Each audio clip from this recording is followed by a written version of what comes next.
जळगाव जिल्हा प्रतिनिधी शाहिद खान यांची जळगाव शहरातून एक वाहतूक नियमाबाबत एक बातमी समोर येत आहे।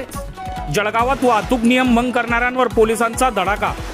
जळगाव जिल्हा अधीक्षक श्रीकांत दिवरे स्वतः रस्त्यावर, बिना लायसन्स चालकांवर कारवाई।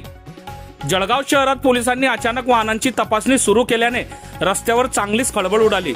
इच्छादेवी चौकात पोलीस अधीक्षक श्रीकांत दिवरे स्वतः उपस्थित राहून वाहतूक नियमांचे काटेकोरपणे पालन करण्याच्या सूचना पोलिसांनी दिल्या। या तपासणी दरम्यान अनेक वाहन चालक नियमांचे उल्लंघन करताना आढळून आले। काही चालकांकडे चक्क ड्रायव्हिंग लायसन्स नव्हते, तर काही ऑटो रिक्षांमध्ये क्षमतेपेक्षा जास्त प्रवासी बसवण्यात आले होते।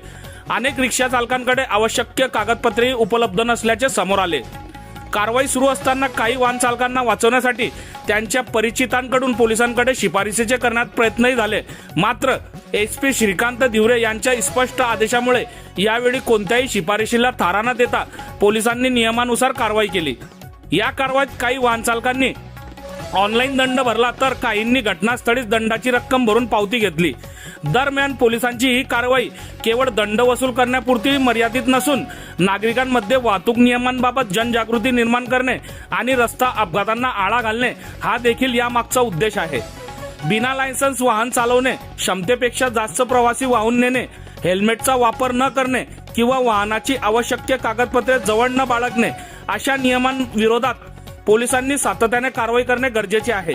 नागरिकांनीही पोलिसांना सहकार्य करत वाहन चालवताना वैध ड्रायव्हिंग लायसन्स, हेल्मेट, वाहनांची कागदपत्रे सोबत ठेवावीत आणि सर्व वाहतूक नियमांचे पालन करावे असे आवाहन जळगाव जिल्हा पोलिसांकडून करण्यात येत आहे। बघत रहा MH19 न्यूज। मुख्य संपादक डॉक्टर श्रीकांत वानखेडे सोबत ब्युरो चीफ जोएब सैयद, जळगाव जिल्हा, महाराष्ट्र। ये कार्रवाई जो हम ट्रैफिक पुलिस की हमारी जो रिस्पॉन्सिबिलिटी है, और इस यहाँ पे जो बहुत सारा ट्रैफिक जाम हो जाता है क्योंकि हेवी व्हीकल यहाँ पे ज्यादा हो जाते हैं, तो इसीलिए जो सिटीजन्स है उनको भी तकलीफ ना हो, उन्हें भी मोटर व्हीकल एक्ट के अंदर जैसे उनकी जो रिस्पॉन्सिबिलिटी है उन्हें भी थोड़ा सा उन्हें रियलाइज किया जाए, इसलिए कार्रवाई करेंगे।